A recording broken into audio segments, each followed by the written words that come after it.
So I want to tell you a little bit of the story behind the brief little video I did for the students. Our focus was remembering our roots. And in this case, we were going to celebrate the accomplishments of the 8th grade. Not just what they've done academically or the things that they've won, but the kinds of young people they are. I think the whole staff is so proud of this batch of 8th graders. The way they're going to head off to school, we have confidence. They know how to set goals and how to achieve, and they know how to treat people. They're just beautiful young people. And we told everybody in the school they need to do their best to give everyone a high five. But now with you parents, I want to share a little bit what's behind that story, why it's so important, and why we take such pride in the way our students matriculate through Birchwood, and then the impact they make on other schools, and the way they carry themselves as a young teenager, as a young adult. So what we do related to character is not something new. It's at least 2,500 years old, if not older than that. And it's just the notion of cultivating human virtues, natural virtues, virtues that anyone would recognize as a virtue, like having courage.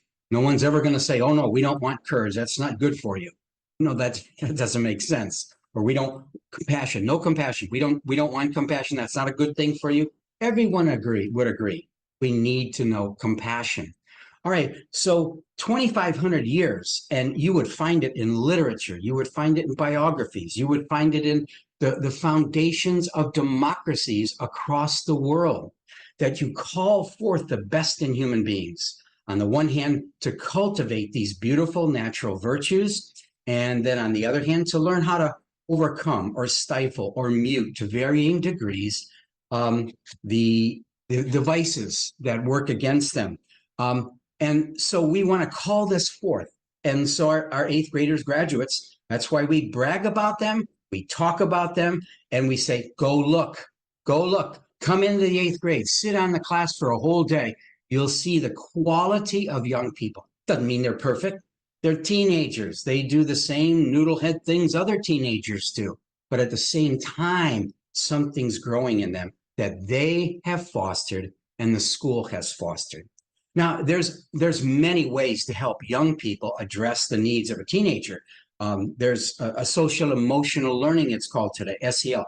Many good strategies, but they neither go deep enough nor do they go broad enough. They don't go deep enough because they don't call forth this part of a human being that wants to find purpose in their life. They don't call forth the necessity to serve other people, not just how to get along with other people, but the necessity to be a servant to others, to help others the best that you can. So they're helpful. The strategies are helpful in something like social emotional learning, but not nearly as deep as the character development perspective we gain from the Greeks, from Aristotle, heading back 2,500 years. And that's a lot why our young people, we can brag about them, the kinds of students they're going to be in high school and the kinds of people they will be. And we'd like to start calling them a little bit different, gifts to the world.